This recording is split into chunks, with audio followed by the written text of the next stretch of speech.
Witnesses speaking out about that fatal great white shark attack in Maine. It was the first ever recorded there, and those new shark sightings that have now shut down beaches for 2 days in New York.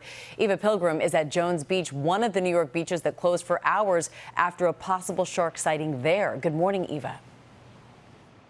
Good morning, Amy. Beachgoers on high alert just off the shore here in Long Island. Take a look at our drone. You may not be able to see them, but there in these waters are 16 sharks being tracked by researchers. Sharks that have come frighteningly close to swimmers in recent days, and in one case, a deadly encounter.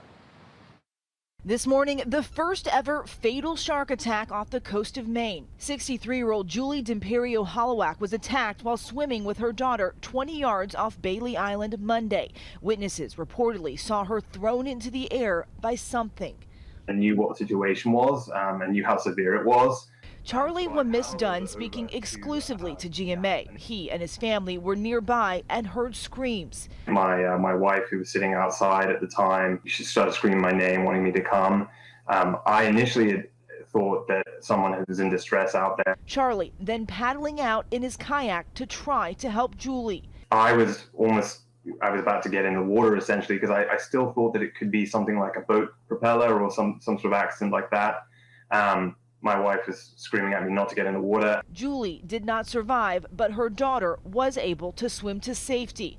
A shark expert now confirming it was a great white after authorities recovered a fragment of its tooth. They say Holowach was swimming in a wetsuit and the shark may have mistaken her for a seal. Shark attacks on humans are very rare, but populations in the U.S. are now growing after they became protected in the mid-1990s. But as it recovers, it's reestablishing its historic range.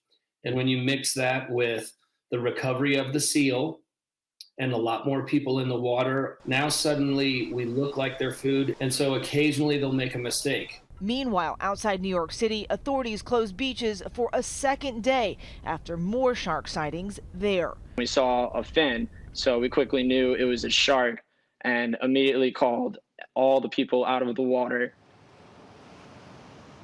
Take a look at our drone in Maine. According to research, there are a number of sharks along the New England coast. Some experts think that those sharks are moving north from Cape Cod, where they're regularly spotted in search of food, those schools of fish and seals. Amy. All right, Eva Pilgrim, thank you. For more now, we are joined by shark biologist Greg Scommel, the researcher who confirmed that a white shark was involved in that tragic Maine attack. Thank you for being with us. We certainly appreciate it, Greg. And you confirmed this was a great white based on a tooth fragment you found? Yes, the Maine officials sent me a photograph of a tooth recovered from the victim.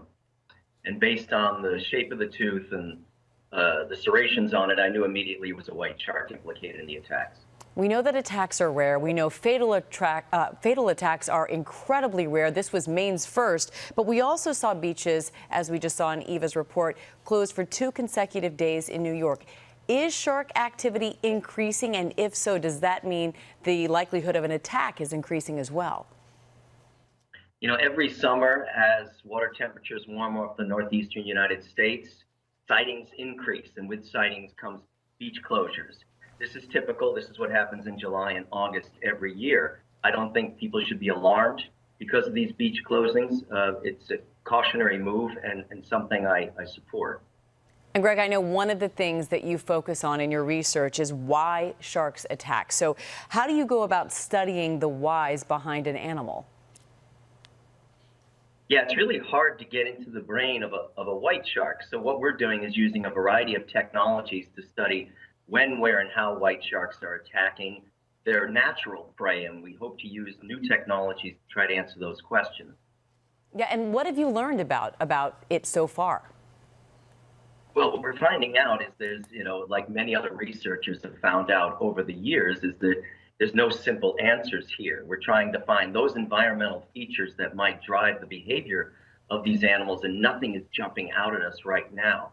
But we just started the bulk of this research, and we're hoping over the course of the next couple of months, we have some revelation. So as your research continues, and at the same time we're seeing some increased activity this summer, what is your advice to beachgoers? Well, anytime humans go in the water, there's some level of risk, because we're terrestrial animals. And so, know the conditions in the area, know what marine life lives in the area. If you're concerned about sharks, if you see an abundance of seals in that area, take a precautionary approach, don't go deep, and limit your use of the water. All right. Well, we certainly appreciate that very important advice. Greg Scommel, thank you for being with us. Thanks, Amy.